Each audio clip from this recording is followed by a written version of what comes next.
Hi, all, and welcome to episode 52 of Plain Speaking Sanjiv. Today's episode, I'm going to speak about a series of Twitter polls that I did yesterday and today to gauge sentiment of travelers, especially air travelers, during these times of COVID in India. Now, Twitter polls, first of all, are not scientific. So I don't want anyone to think that these are scientifically rigorous, statistically rigorous polls, but they're indicative of of sentiments out there. And Twitter does have a wide cross section of travelers, especially the target segment that we are interested in, people who travel by air. And it can be taken as indicative, it can be taken as a dipstick, it can be taken as a smell check, so to speak, but should not be taken to be the definitive, statistically, mathematically accurate poll. To ensure that the results were at least somewhat useful or indicative, I ensured that there were at least 300 respondents for each question that I asked. Less than 300 respondents, you get problem of small numbers, and a small number of opinions can sway the answers one way or the other. Typically, what I've seen through these Twitter polls is that after the first 100, maybe 150 responses, the percentages, the distribution of the responses doesn't change very much. So that's because the law of large numbers starts coming into play, where you have a large enough sample size to kind of start seeing patterns and insights and pecking order and rankings emerge, for the choices that you give for the poll. Okay, so I had 5 questions. Let me just go through the findings. Very, very interesting. The first question I had was, what would you travel in the current COVID situation? Now, given that there's COVID happening out there, what would make you travel? Or, what would get you out of the house and onto a plane, essentially? The number one reason that people said they would travel would be for a family emergency. 61% of the respondents, 427 respondents overall, 61% of them said they would travel for a family emergency. 16% said they would travel to get home if they're stuck. If they're not at home and they're stuck somewhere, they would travel to get home, which again is understandable. Interestingly, 13% said they would travel to take a leisure break or a short vacation or holiday, which was interesting to me because I didn't think that there would be much leisure traveling happening now. But perhaps after almost 4 months of lockdown, people are now, at least some amount of people, are looking forward to getting away, taking a break. And 13% of the respondents said that they would travel for a leisure break, and only 10% said they would travel for work. The question was, would you travel for an important work meeting? And only 10% of the respondents, 427 respondents, said they would travel for a work meeting. So again, very interesting. 61% said they would travel for a family emergency, 16% to get home if they're stuck somewhere, 13% for a leisure break, and 10% for a business meeting. The second question I asked is, what deters you from traveling in the current COVID situation? Now, the first question was, for what would you travel? Second question is, what makes you reluctant to travel? What makes you afraid to travel? The number one reason, not surprisingly, 55% out of 613 respondents, 55% said the fear of or the risk of getting infected by COVID was the reason they would want to avoid travel. So 55% risk of COVID infection. 27% said quarantine requirement. Quarantine requirements in various states or countries is what makes them not want to travel, because they don't want to land and then spend 7 days either at a government quarantine institution or at a hotel, and there's additional cost and hassle. 15% did not want to travel because they did not want to get stuck, which is that they're home now, they travel for business to place X, and then suddenly there's a lockdown announced and you can't come home again. So 15% don't want to travel because they don't want to get stuck away from home. 14% simply said there's no need to travel. They're not traveling because there's no need to, and they just don't want to travel for the sake of it. 5%, interestingly, a smaller percentage than I expected, said they were not willing to travel because of lack of a place to stay. Now, hotels, we know many of them or most of them are closed. And those that are open, sometimes they're open partially for quarantine, partially for commercial, normal visitors. And I think people are reluctant to stay in those kinds of hotels. So I thought that the percentage of people saying that we're not traveling because we don't have a place to stay would be high. But only 5% said that's the reason they would not travel. And very, very interestingly, only 3% of the respondents, only 3% of the 613 people who responded said they will not travel because of the cost of travel. So cost was the least important factor for, behind people not wanting to travel in the current COVID situation. Again, to summarize, 55% did not want to travel for risk of COVID, 27% because of quarantine requirements, 15% because of fear of getting stuck. Once you leave home, travel, you can't come back home. 14% because there was no need to travel, simply. 5% because of lack of a place to stay when they travel, and 3% because of cost of travel. The third question I asked to get a sense of the demographics, the profiles of the people who are responding, is what describes your current COVID situation, your current COVID income and job situation, and we had 372 respondents for this. Interestingly, um, 33%, which is about one third, said there was no change in pay or job. So 33% of the population who responded said that it was business as usual for them. There was no change in their income or in the job. Unfortunately, 39%, almost 40%, said they had a reduction or a loss of pay. They still had a job, but they had a reduced income. 13% said they had lost their jobs, 13%, and 15% said they were not working anyway. Either they're students or they are in between or taking time off or whatever. So sadly, 60% or 61% either have lost their jobs, have reduced their pay, or are not working, and 33%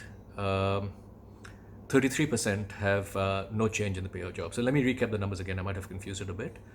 39% said that they've taken some form of pay cut. 15% say they're not working anyway.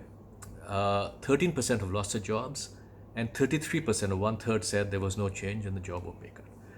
Now, the fourth question I asked is getting now more towards air travel, is that what am I willing to pay for more peace of mind when traveling during COVID? So given that I have to travel for whatever reason, family emergency, whatever reason that may, push me to travel, how much more are you willing to pay for peace of mind? By peace of mind, I mean for the feeling that you're being protected, being taken care of, your risk of infection is lower, all those fears are reduced. So 39% said they would pick the cheapest fare. They didn't care about, they didn't think that there's a difference between the airlines or the transport providers in terms of more peace of mind or better protection for you while traveling. So 39% said they would pick the cheapest fare. But very interestingly, 61%, which is a very significant number, are willing to pay more for greater peace of mind, which I think is a very unique and powerful insight. Because typically for air travel, price is the single biggest factor, but out here 60% are saying they're willing to pay more for more peace of mind or better protection during travel. Of that 61%, 36% said they're willing to pay up to 25% more than the cheapest fare for better protection or for more peace of mind. 16% said they're willing to pay up to 50% more, and 10% said they're willing to pay double. So again, there's a significant chunk of people, 61%, who are willing to pay 25% or more, even up to double the fare, to have more peace of mind. I think there's an opportunity out there for transport providers and airlines to A, do more to differentiate that they're taking better care of the customers during COVID, and B, to communicate that much more. Now, the last question I asked turned out to be the most controversial question, and I'm going to take that head on. The question was, which airline inspires the most confidence in you in terms of protecting you when you're traveling during COVID? Now, I started this poll yesterday afternoon, and by the time I went to bed last night, late last night, there were over 1,000 responses. And soon after the first 150 or 200 responses, I started seeing a pattern where the percentages between the airlines were not changing much, right? And that again is what happens when you get to a larger number. So by the time we had crossed 200, 300, they were percentages were holding steady, changing by 1 percentage point or the other, going from 37 to 38%, 23 to 24%, 3 to 4%. But when I woke up this morning, the number of respondents had doubled overnight, and the one particular airline saw a 3.5 times increase in the percentage of people saying that they preferred that airline. That airline went from a single digit to a double digit, a factor of 3.5, which is statistically improbable, and that was further backed up by the fact that various comments came supporting that airline. It seemed like a fairly concerted campaign launched by that airline to influence the results and to have positive comments put, especially when this happens overnight, especially when this happens after 1,000 votes already in and you're seeing a pattern, and especially when you see the magnitude of the swing, 3.5 times the swing, and the kinds of comments all supporting the one airline, and when you look at the profile of the people commenting, they all have a similar profile, let's just leave it at that. You can't really accept it. That's one of the risks of Twitter polls, is that they can easily be junked, or they can be gamed, and they can be trolled and spammed. So what I did is, since I already had last night 1,174 responses and I had taken a screenshot, I am presenting to you what those responses were before the spamming started overnight. And again, Twitter only allows you to give 4 choices for a poll. So I had to run 2 parts to this because I had 6 airlines. So what I did is I ran the poll for 4 airlines, and then I ran it again, taking the lower 2 of the 4 in the first poll, along with the 2 other airlines that I hadn't polled, and seeing how they ranked, and that did some statistical adjustments to try to get to an extrapolation of what the percentage were across airlines. So here's what came out for 1174 responses. Vistara, 53% of the people of the 1174 said Vistara was the airline that gave them the most confidence in terms of protecting you while traveling during COVID. Indigo was 24%, Air India was 13%. These were the only 3 airlines that hit double digits, and of course, Vistara hitting 53, I think, is commendable and remarkable. I think it's testimony to the fact that not only is it a premium full-service airline which has positioned itself well and built its brand around that, but I think the fact that it has projected its and communicated its ties to Tata, to JRD Tata especially, to his legacy, and to Singapore Airlines very, very clearly in in all the advertising and all of the campaign marketing activities, it has created a sense of confidence or belief that this is an airline brought to you by Tata and Singapore Airlines, and therefore they represent best in class. And seeing the actual experience of the aircraft being very clean and counters being very clean, etc., everything that we at Vistara used to really stress a lot, I think that's showing in the numbers. 53% said Vistara.